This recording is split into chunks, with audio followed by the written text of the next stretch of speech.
കണ്ണൂരിലെ പി ജയരാജൻ. ജയരാജൻ അഴിമതിക്കാരനല്ല.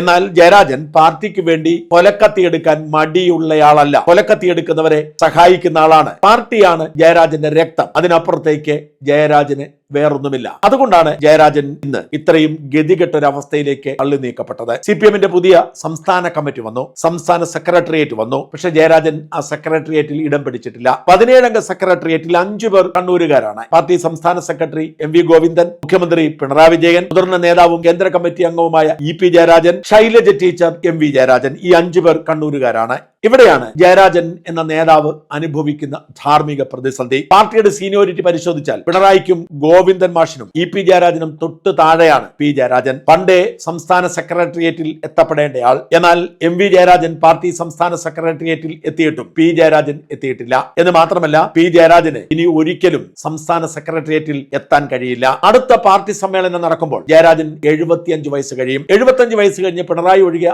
ആർക്കും പാർട്ടിയുടെ പദവികൾ ഒന്നുമില്ല. പിണറായിക്ക് മുമ്പിൽ എല്ലാ നിയമങ്ങളും ചട്ടങ്ങളും മാറിപ്പോകുന്നത് കൊണ്ട് അദ്ദേഹത്തിന് അത് ബാധകമല്ല. ജനുവരി 1 കണക്കാക്കിയാണ് പ്രായം കണക്കിലെടുക്കുന്നത്. ഇപ്പൊ ജയരാജന് 5 മാസം കൂടിയുണ്ട്. മെയ് മാസമാണ് 75 തികയുന്നത്. TP രാമകൃഷ്ണന് ജൂൺ മാസവും. അവർക്കൊക്കെ അതുകൊണ്ട് തന്നെ 78 വയസ്സ് വരെ സെക്രട്ടേറിയറ്റിൽ തുടരാൻ കഴിയും. എന്നാൽ പി ജയരാജന്റെ മുമ്പിൽ അടഞ്ഞ വാതിലാണ്. അടുത്ത സമ്മേളന സമയത്ത് അദ്ദേഹത്തിന് 75 വയസ്സ് കഴിയുന്നത് കൊണ്ട് സെക്രട്ടേറിയറ്റിലേക്ക് ഇടം പിടിക്കില്ല.